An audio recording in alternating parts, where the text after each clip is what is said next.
가시를 깨달아서 가시가 오히려 기쁨이 되는 은혜가 있으시기를 예수 그리스도의 이름으로 축원합니다.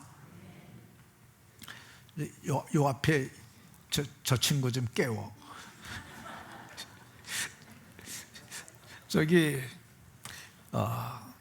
스펄전이라는 아주 유명한 설교자가 있었어요. 그 설교가 시작되고 조는 것은 설교자 책임이지만은 설교를 시작하기도 전에 자는 것은 그건 당신 책임이다, 이런 말을 했습니다.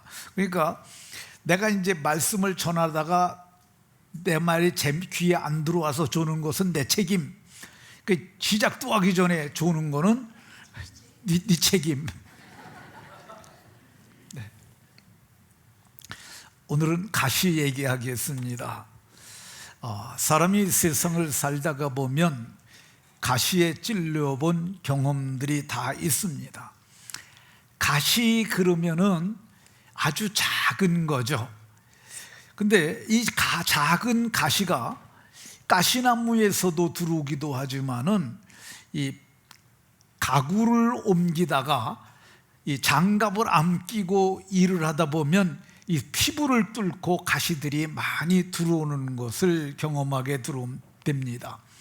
근데 이 가시가 이런 데 뚫고 들어오면은요, 이거 아픕니다. 아주 작은 것인데도 그게 아파요. 그래서 보면은 어떤 때는 이게 뺄 수 있는 것도 있지만은 안 보이는 것들도 있어요.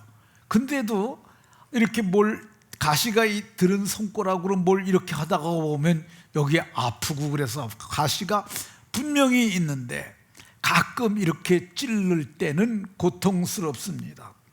근데 사람이 세상을 살아가는 동안 이런 육체의 가시가 아니더라도 삶을 힘들게 하는 가시가 있습니다. 그 가시 같은 존재가 아들일 수도 있어요. 딸일 수도 있습니다. 그게 남편일 수도 있어요. 그게 질병일 수도 있고요. 과거의 아픈 상처가 나를 계속 찌르는 상처일 수도 있어요. 그런데 이거를 우리가 가지고 살아가야 합니다. 이 가시를 뺄 수도 없기에 늘 가지고 살아가야 하니까 힘든 삶이 될 수도 있습니다.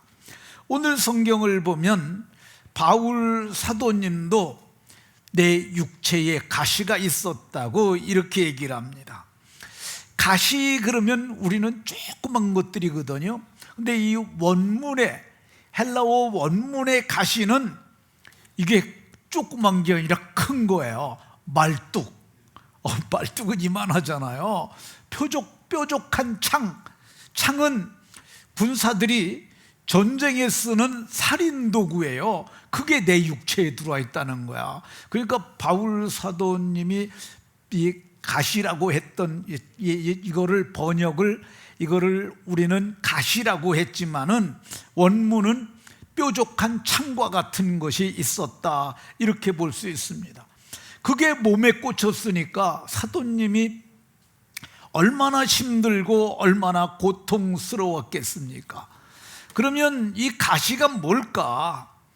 이 칼빈이라는 신학자가 있었어요. 이분은 학문적으로 엄청나게 뛰어난 분이세요. 그러니까 종교 개혁자 중에서 두 사람이 있는데 마르틴 루터와 장 칼뱅, 프랑스어로는 칼뱅이라고 그러고 영어로는 칼빈이라고 그럽니다. 근데 이 두 사람이 있는데 칼빈은 뭐라고 그랬느냐? 바울 사도가 살아가는 동안 유혹과 갈등, 그리고 양심의 가책, 이런 게 가시였다, 이렇게 얘기를 했어요. 근데 루터라고 하는 분은 뭐라고 그랬느냐? 유대인들 때문에 당하는 고통이 곧 가시였다 그러는데, 사도행전 20장 19절에 보면 유대인이 간사한 계략, 간계로 인하여 시험과 고통을 당했는데 이게 바로 육체의 가시였다, 이렇게 얘기를 합니다.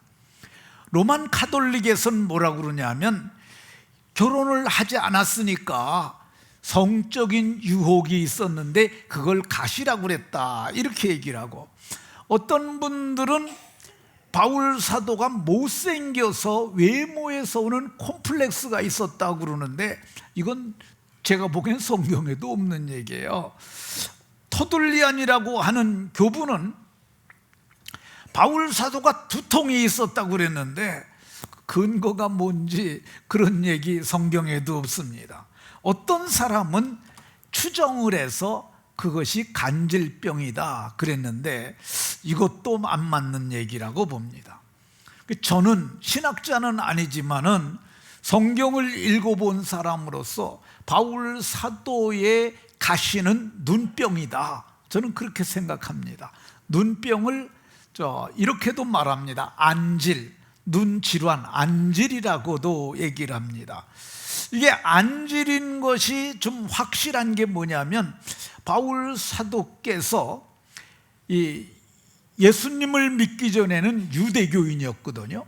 근데 예수님이 십자가에서 죽으시고 부활하셨다는 소문과 함께 기사와 이적이 너무 많이 일어나니까 수많은 사람들이 예수교를 믿는 거야. 그러니까 유대교 신자였던 바울 사도로서는 이거는 상당히 우리 유대교를 위협하는 아주 악한 세력들이다, 그래갖고 저들을 무너뜨려야겠다 생각을 해서 대제사장에게, 오늘날로 얘기하면 이 검찰이 그 체포영장을 발부받아갖고 가는 거예요.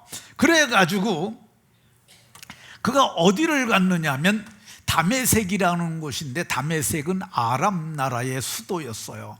근데 거기로 많이 갔다는 얘기를 듣고 거기까지 사람을 잡으려고, 예수 믿는 사람 잡아서 예루살렘으로 끌어오려고 그가 갔는데, 다메섹을 지나가는데, 중앙도로를 지나가는데 갑자기 하늘이 열렸어요.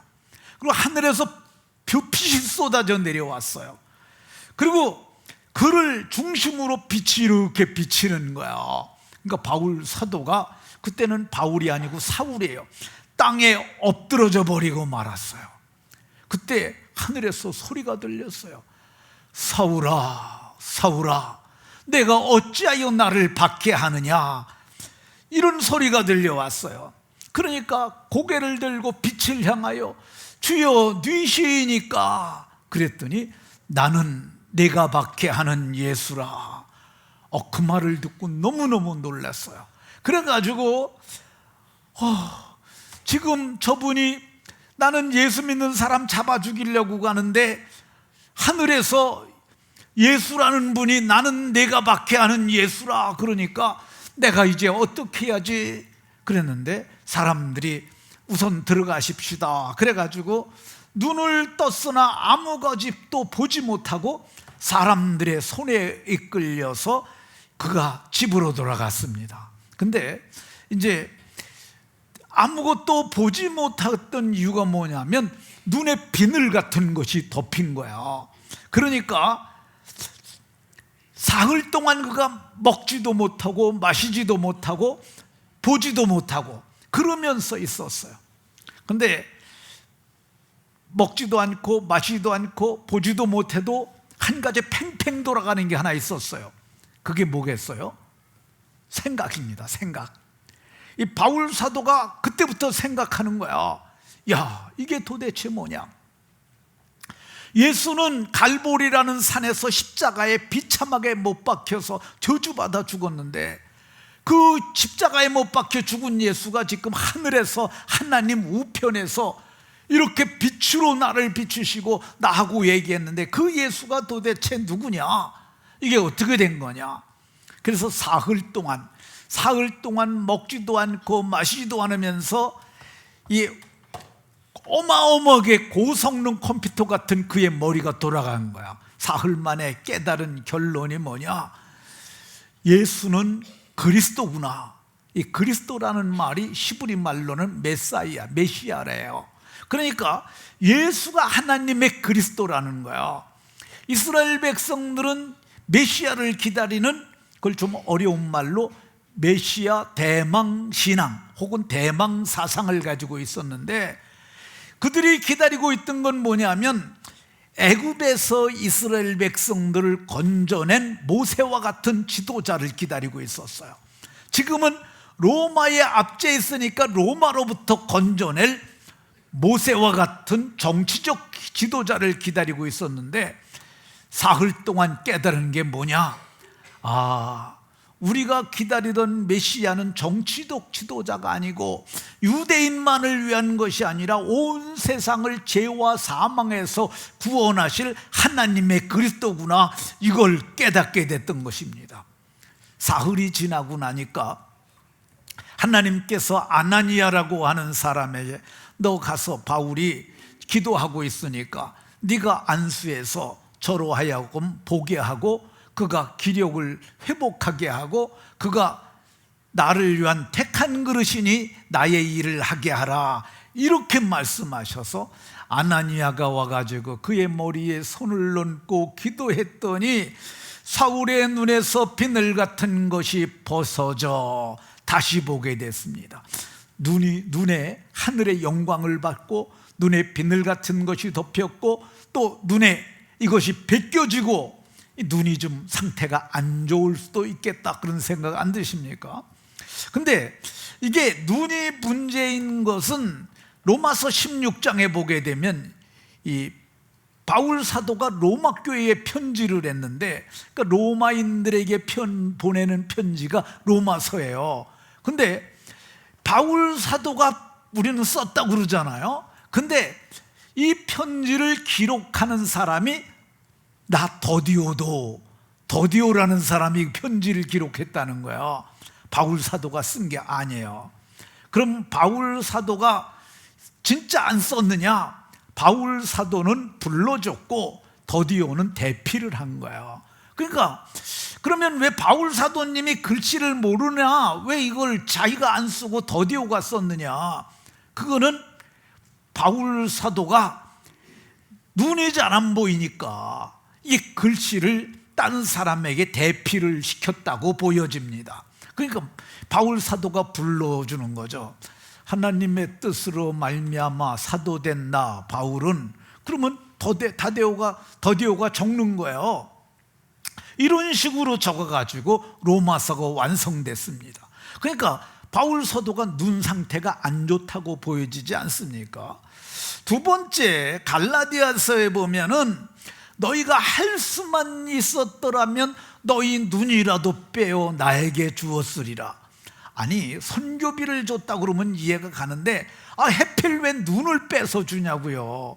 그러니까 바울 사도가 눈 때문에 너무 힘들어하는 거예요. 눈이 창으로 콕콕 찌르는 것 같아. 이 말 안 했겠어요? 가시가 찌르니까 눈에서 너무 눈물이 나. 눈곱 낀 거 봐라. 눈이 새빨개졌어요. 진물도 질질 나. 그걸 보고 있던 갈라디아 교회 성도님들이 내가 할 수 있으면 내 눈이라도 빼줬으면 좋겠어, 이런 말을 했다는 거야. 그러니까 할 수만 있었더라면 너희 눈이라도 빼서 나에게 주었으리라. 그러니까 바울 사도의 눈에 문제가 있었던 건 틀림없습니다.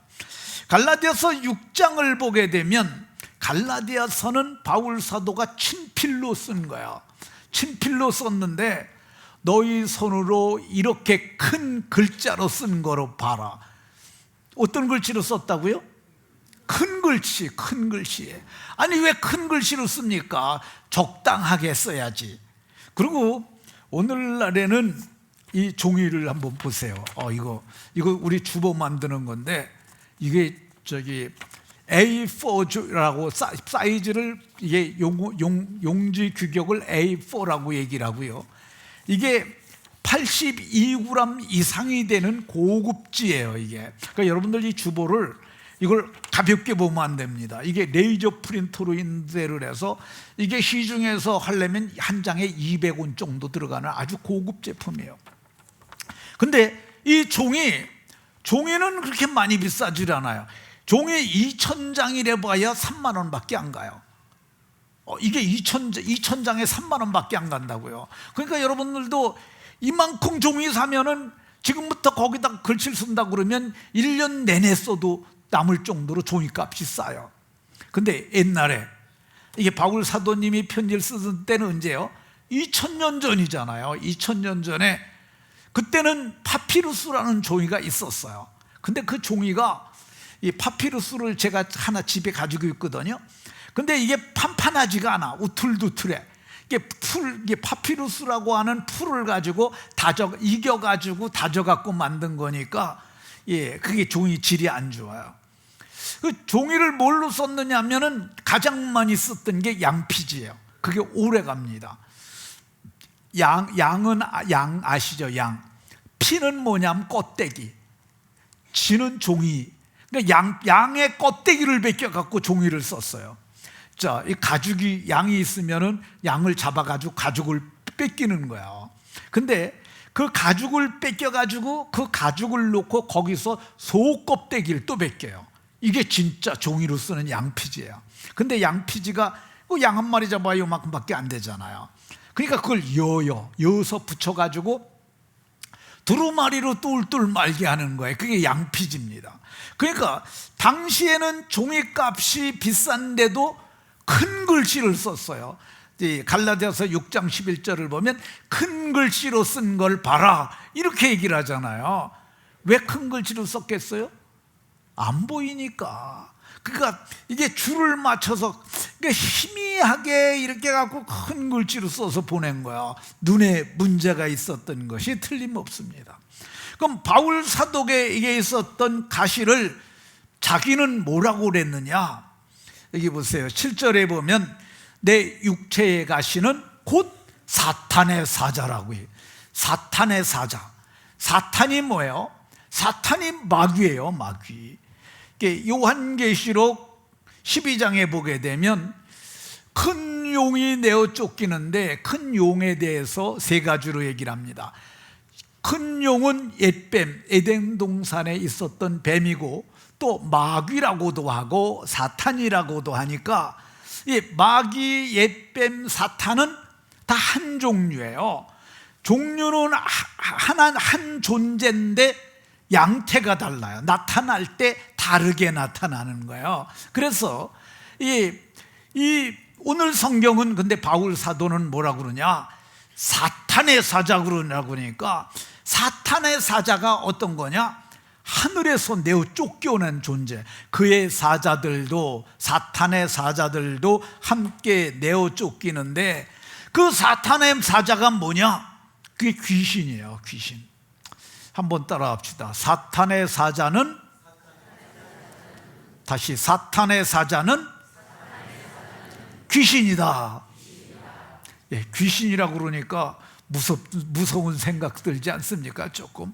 근데 우리나라에서 얘기하는 그 귀신은 그 우물 속에서, 처녀가 우물에 빠져 죽었다 그러면 그 우물에서 저기 은은한 달밤에 이거 붙잡고 쭉 올라오는 머리 긴 그런 여자를 생각하는데, 그건 잘못된 귀신가 아니야. 성경이 얘기하는 귀신은 어떤 거냐? 사탄의 사자들이 곧 귀신입니다. 누가복음 11장에 보면 사람들이 예수님을 보고 뭐라고 그랬냐? 예수님이 바알세붑을 힘입어 귀신을 쫓아낸다. 근데 바알세붑이 뭐냐? 귀신의 왕이에요. 근데 예수님이 바알세붑이 사탄과 동류, 같은 종류라고 얘기를 하면서, 사탄이 스스로 분장하면 그의 나라가 어떻게 쓰겠느냐, 이렇게 말씀하시면서 사탄의 사자가 귀신이었다고 이렇게 얘기를 합니다. 이 바울 사도는 이 사탄의 사자가, 여러분 속에 사탄의 사자, 귀신이 들어와 있으면 여러분들은 어떻게 하겠어요? 귀신아, 난 네가 좋다, 나하고 같이 살자, 그러겠어요? 아니면 귀신아 나가라 그러겠어요? 그치, 귀신아 나가라. 근데 귀신아 나가라 그러면 안 나가고, 귀신아 예수의 이름으로 명하노니 나가라, 그래 귀신이 나갑니다. 한번 연습해 봅시다. 귀신아 예수의 이름으로 명하노니 나가라. 네. 이게 바울 사도가 귀신이 내 속에 들어와 있으니까 3번을 떠나도록 기도를 했어요. 왜 그러냐면은 이게 창으로 다 찌르면은 눈이 아프고 눈이 침침하고 눈물 나고 눈곱 끼고 그리고 빨개지기도 하고 다른 사람들 보기에도 너무너무 민망한 거예요. 그래서 그가 3번 간구했는데, 이거 3번 간구는 우리도 그러잖아요. 기침이 많이 나면 하나님 기침 먹게 해주세요. 그거 그런 식으로 3번 했다는 게 아닌 것 같아요. 그러니까 여기서 3번 기도했다는 건 뭐냐? 금식 기도했을 수도 있어요. 금식은 밥을 안 먹고 하는 기도. 어쩌면 단식 기도를 했는지도 몰라요. 어쨌든 산에 올라가서 기도했을지도 몰라요. 그러니까 예수님께서 그렇게 기도했는데 귀신이 안 나가는 거야. 근데 바울 사도가 능력이 없는 사람입니까? 아닙니다. 사도행전 19장에 보면 바울 사도가 얼마나 능력이 많으신 분이었느냐 하면은, 바울 사도님이 이제 바울 사도님한테 기도받으려고 사람을 데리고 왔어요. 바울 사도님을 또 어떤 때는 모시려 가라고 찾아왔어요. 그랬는데 사도님이 안 계신 거예요. 근데 바울 사도님이 뭐 했냐면은 이 장막 만드는 일을 했어요. 장막이 텐트야, 텐트 만드는. 근데 오늘날에는 이 폴리에스테르로 만들지만 옛날에는 짐승의 가죽을 막아주고 만들었어요.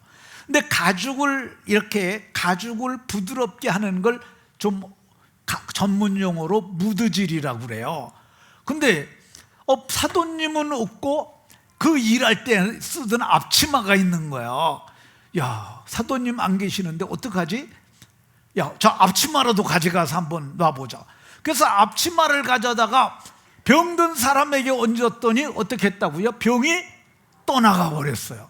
또 귀신 들린 사람에게 놨더니 악귀도 나갔어요. 얼마나 대단해요.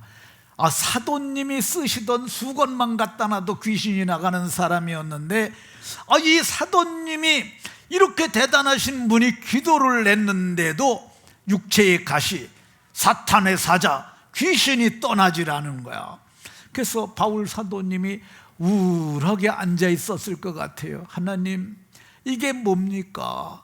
나는 왜 내 눈에 있는 귀신이 안 떠나는 겁니까? 그랬더니 음성이 들려왔어요.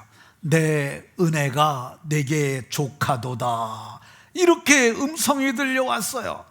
바울 사도에게 하나님께서 주신 은혜가 족하다라는 말은 딱 맞다는 뜻이에요.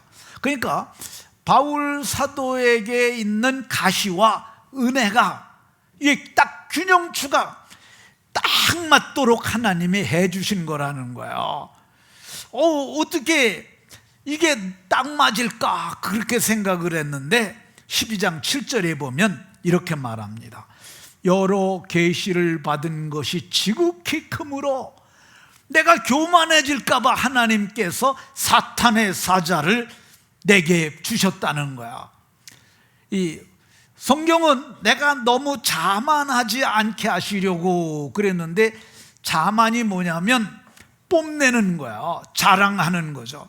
내가 이것도 할 수 있고 내가 이것도 할 수 있고, 그 스스로 자만할 것 같으니까 하나님께서 그에게 사탄의 사자, 그걸 주셔서 그로 하여금 교만하지 않도록, 자만하지 않도록 하나님이 하셨다는 겁니다.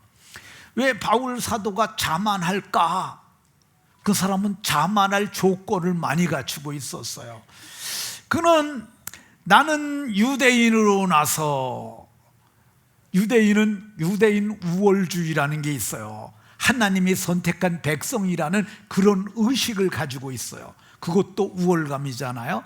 근데 거기다가 나는 길리기아 다소에서 났고, 세계 3대 교육 도시가 그 시대에 있었는데, 이집트에 있는 알렉산드리아, 그리고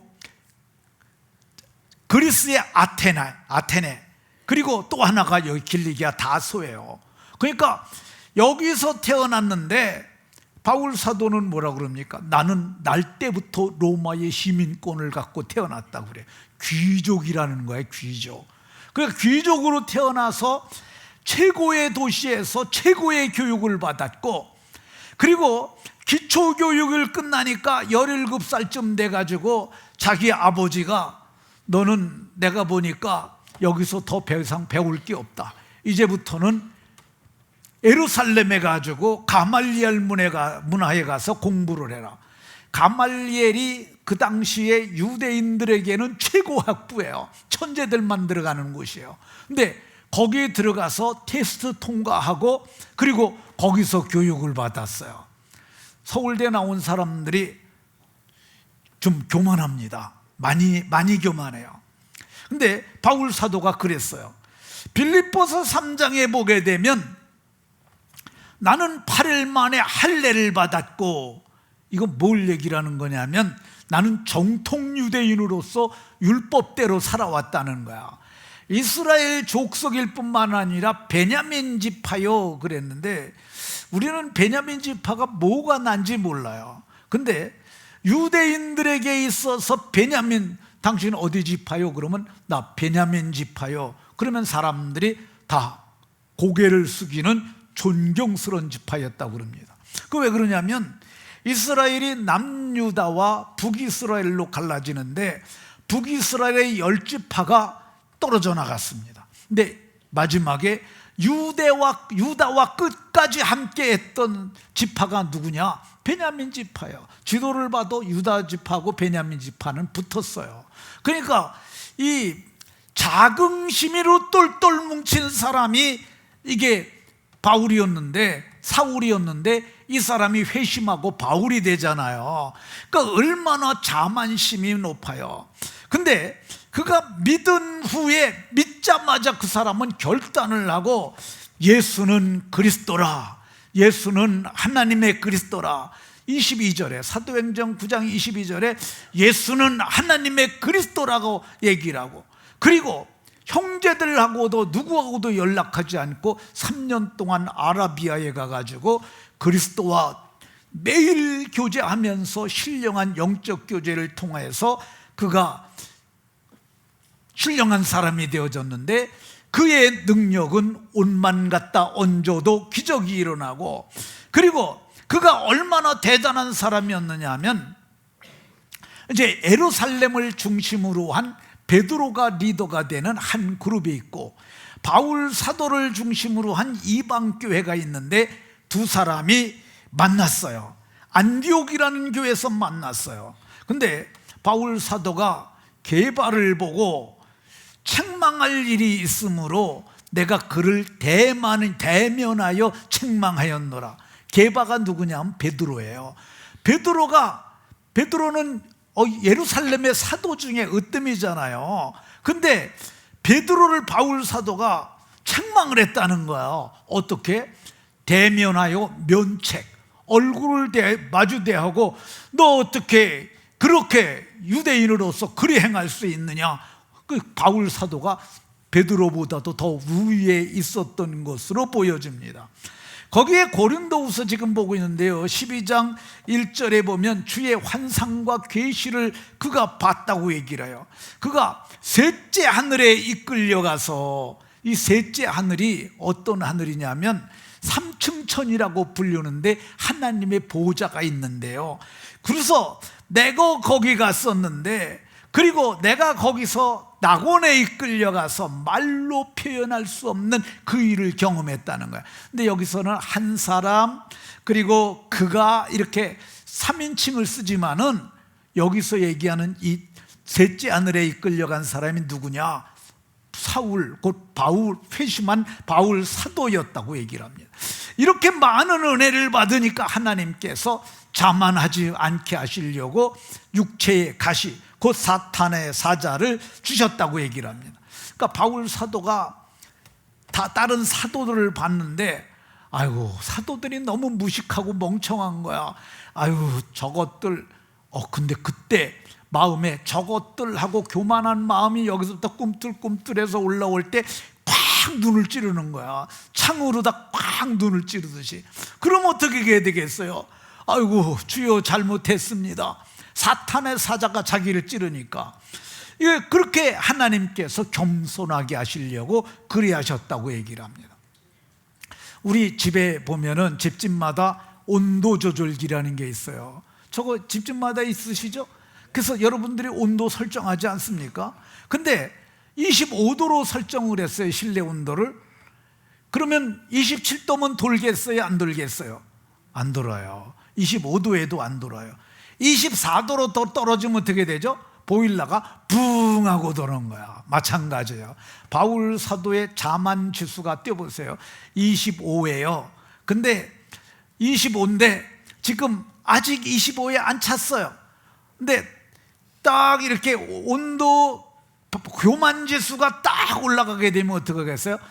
꽉 눈을 찔러가지고, 그래서 바울 사도를 자만하지 않게 하기 위해서 하나님께서 육체의 가시, 곧 사탄의 사자를 주셨다고 이렇게 얘기를 합니다. 이 사탄의 사자가 그에게 오니까 그가 어떻게 됐어요? 내가 온전해졌다. 나는 환상과 계시가 너무 큰데 사탄의 사자가 와 있으니까 내가 온전해지더라, 이렇게 얘기를 합니다. 그러면 그 사탄의 사자, 그 가시가 그에게 사역에 손해가 됐을까? 아닙니다. 바울 사도님이 이제 이 고린도 교회 편지를 씁니다. 그때 뭐라고 그러냐면, 나는 사도 중에 지극히 가장 작은 자라. 12명의 사도 있고 이방인의 사도들도 있으니까 내가 가장 작은 자라. 겸손해진 거죠. 근데 자, 에베소서에 보면 이 편지 쓰고 한 5년 뒤에 쓴 거예요. 나는 성도 중에 지극히 작은 자보다 더 작은 자다. 더 겸손해졌죠. 근데 마지막에 이제 순교를 앞두고 디모데에게 편지를 보냈는데, 그땐 뭐라고 그러냐면 내가 죄인 중에 괴수라, 이렇게 얘기를 합니다.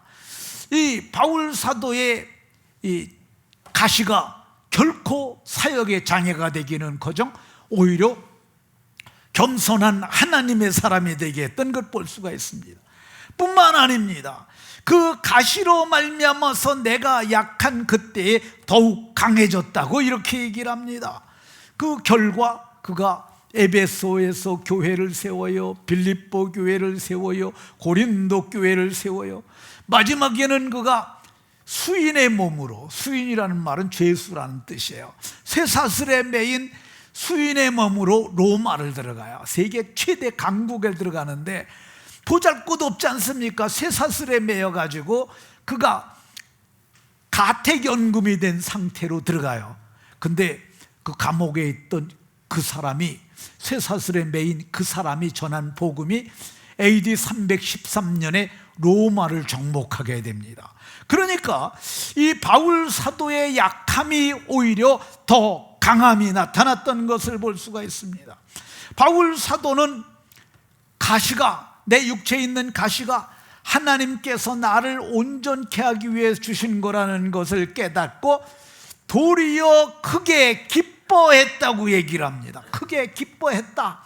왜 기뻐했겠어요? 가시를 보면 하나도 안 기뻐요. 근데 뭘 보고 기뻐했겠어요? 가시를 주신 하나님을 본 거야.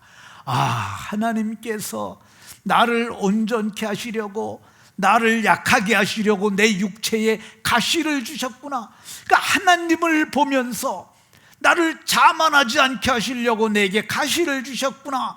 그래서 그가 하나님 앞에 기뻐하고 감사할 수 있었던 것을 볼 수 있습니다. 우리들에게도 가시가 있을 수 있어요. 근데 그 가시를 보고 사실은 기뻐할 수 있겠습니까? 사고 치는 남편, 사고 치는 아들, 그걸 보고 어떻게 기뻐하겠어요? 그런데 하나님이 내게 저런 사람을 주어서 바가지 박박 긁는 아내분이 있었다고 해보세요. 근데 그 아내를 보고 기뻐할 수가 있겠어요? 근데 가만히 보면 나는 바가지를 긁어야 정상이 돼. 그러니까 그걸 생각하면서 저런 아내를 붙여주신 하나님께 감사할 수 있었던 것을 볼 수가 있습니다. 바울 사도는 그래서 나는 더 약한 것들을 자랑하리니 약한 것을 자랑했다고 얘기를 합니다. 근데 그 약한 것이 10절에 보면 나오는데 능욕, 궁핍, 박해, 고운고를 기뻐하나니. 근데 여기 마음에 드는 게 하나도 없어요. 능욕, 궁핍은, 능욕은 뭐냐면 그 모욕보다 한 단계 센 거야. 모욕은 말로 얼굴에 침뱉음을 당하면 그 모욕당한 거야. 능욕은 뭐냐? 매를 맞으면 그게 능욕당한 거야. 능욕당하고 궁핍은 뭐예요? 너무너무 찢어지게 가난한 거야. 뭘 사야 되는데 쩐이 없어. 이거 궁핍이에요. 박해는 뭐예요? 복음을 전한다는 이유 가지고 매맞고 힘든 거야.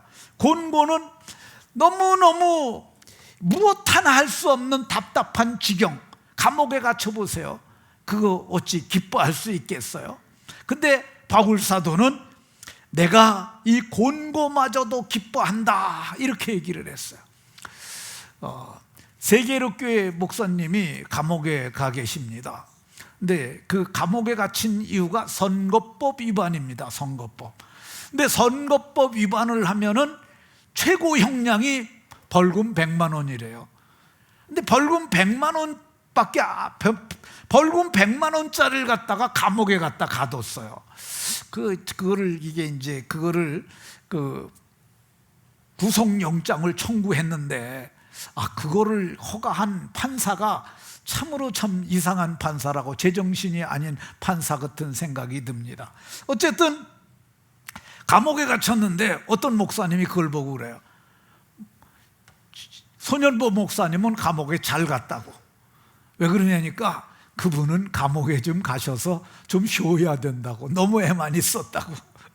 감옥에 가서 기도도 하고 성경도 보고 좀 쉬면은 교회 밖에 있는 사람들이 또 저를 위해서 많이 기도하고 그러니까 이게 덕이 되면 됐지 해가 되지는 않을 것이다, 이런 얘기를 했어요. 근데 바울 사도도 감옥에 갇혔을 때 그 어떻게 기뻐하겠어요? 근데 하나님을 보니까 기뻐하는 거야. 그리고 하나님이 생각을 주셨어요. 너 에베소 교회에 편지를 써라. 그게 에베소서가 된 거예요. 빌립보 교회에 편지를 써라. 골로새 교회에 편지를 써라. 감옥에 가서 그분이 빌레몬에게 편지를 써서 에베소, 빌립보, 골로새, 빌레몬, 이게 옥중서신으로 오늘 우리에게 읽혀지고 있는 거잖아요. 감옥에 가신 것이 오히려 복이 됐던 것을 볼 수가 있습니다. 한 사람만 얘기하고 마치도록 하겠습니다. 지난 시대에 목회자로서, 한국 사람으로서 인류 역사에 가장 큰 족적을 남긴 사람이 있다면 조용기 목사라고 저는 생각이 듭니다. 제가 신학교 다닐 때 저분이 살아계셨거든요. 그때 우리들이 순복음교회를 우습게 여겼어요. 신학도 없는 것들이라고 얘기를 하고 그랬는데, 지금 제가 생각해 보면 저분은 참 크신 분이다, 그런 생각이 듭니다. 하나님이 저 사람을 크게 하기 위해서 단련도 많이 주신 것 같습니다. 이분이 폐결에 걸려가지고 예수님을 믿었어요. 폐병 걸린 거예요. 폐병 걸리면 어떻게 되냐면 피를 쏟아내는 거예요. 이걸 각혈이라고 그래요. 그래서 폐병 걸린 목사님들은 깡통을 여기다 강대상에다 갖다 놓고, 이 김창인 목사님도 폐가 나쁘니까 각혈해 가면서 그러면서 말씀을 전했어요. 근데 이분이 이제 22살 되던 해에 그 대조동에다가 불광동 그쪽에다가 거기 대조동 신학교회를 다니면서 거기서 교회를 개척을 했는데 한 300명까지 됐는데 군대 영장이 나와서 군대를 갔다고 그럽니다.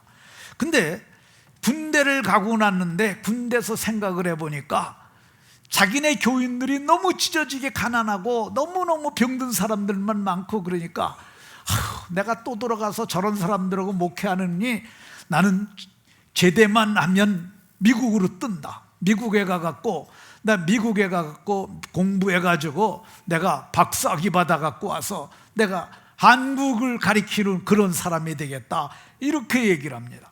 근데 하나님의 계획은 뭐예요? 저를 목회자로 쓰고자 하는 게 하나님의 계획이었어요.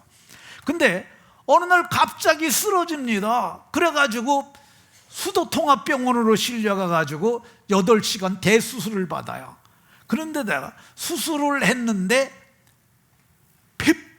폐렴이 생긴 거예요. 그 폐렴이 걸려서 죽어가는 거예요. 그러니까 누가 와서 약이라도 좀 사주고 그래야 되는데 그게 안 되니까 최자실이라고 하는, 나중에 그분이 장모님이 되죠. 그 전도사님이 거기 와서 무릎을 꿇고 울면서 기도했다고, 매일 왔대요. 그게 왜 그러냐면 거기의 위치가 어디냐 하면은 종로구 소격동에 수도통합병원이 있었대요. 그러니까 거기서 와가지고 저 전도사는 시체실에 들어갈 수가 없습니다. 하나님 저를 살려주십시오. 그렇게 기도하는데 그 조용기 전도사는 병원에서 이 사경을 헤매면서 그러면서 나중에 죽겠으니까 그때 포기를 하는 거죠. 하나님, 저 미국에 가지 않겠습니다. 이제는 죽든지 살든지 주님이 하라는 그 일 할 테니까 살려만 주시라고. 그래서 거기서 살아납니다. 그래가지고 이제 제대해가지고 목회를 하다 보니까 그 교회가 부흥이 돼서 서대문에 가서 3,000명이 모이게 됐다고 그럽니다. 그때가 28살이래요 28살에 3,000명 목회를 하니까 얼마나 교만해졌겠습니까? 그래서 또 교만해가지고, 야, 한국에 그 장로교 그런 교회들 많잖아요. 근데 우리 교회 같은 교회가 어딨나 봐라 하면서 그렇게 막 떠들고 그러는 거죠. 근데 그가 설교를 하다가 강대상이 좀 높았나 봐요. 어지러워가지고 떨어져가지고 강대상 밑으로 떨어졌는데, 그때부터 이분이 신경쇠약이 걸려서 강대상에 올라가기만 하면 어지러운 거야. 그러니까 그게 겁나는 거죠. 그때 자기가 그래요. 내가 이 신경쇠약이 있었으니까 내가 하나님께 기도했고, 하나님께서 나는 신경쇠약이 걸려서 빌빌하는데 능력을 주시니까 균형추가 맞았다는 거야. 그래서 자기가 그렇게 사역할 수 있었다, 이렇게 얘기를 합니다. 그래서 내 가시가 바울 사도도 약한 데서 온전하여짐이라. 그래서 그리스도로 말미암아 인격이 천한 데서 온전하여지고, 성품이 속된 데서 온전하여지고, 신앙이 얕은 데서 온전하여지고, 사역이 메마른 데서 온전하여지는 은혜가 있었던 것을 볼 수가 있습니다. 그래서 바울 사도는 이 몸은 약하지만은 참음, 표적, 기사와 능력을 행하면서 놀라운 일을 이뤘던 것을 볼 수가 있습니다. 말씀을 마치도록 하겠습니다. 우리에게도 가시가 있어요. 그 가시가 아내일 수도 있고 남편일 수도 있고 자식일 수도 있습니다. 그것이 내 마음의 자만심일 수도 있습니다. 이 가시를 주신 하나님 앞에 기뻐하면서 감사하면서 그것이 오히려 복이 되는 은혜가 있는 인생들이 다 되시기를 예수 그리스도의 이름으로 축원합니다. 하나님, 오늘 말씀을 통해서 주의 법을 알게 하시니 감사드립니다. 바울 사도는 앞치마만 가져다 얹어도 악귀도 나가고 병도 떠났던 대단한 능력자임에도 육체에 가시가 있었음을 보았습니다. 하나님, 우리에게 가시가 있을지라도 가시를 허락하신 하나님 앞에 감사하며 믿음으로 가시가 오히려 복이 되게 하는 은혜의 인생들 다 되게 하여 주옵소서. 예수 그리스도의 이름으로 기도하옵나이다. 아멘.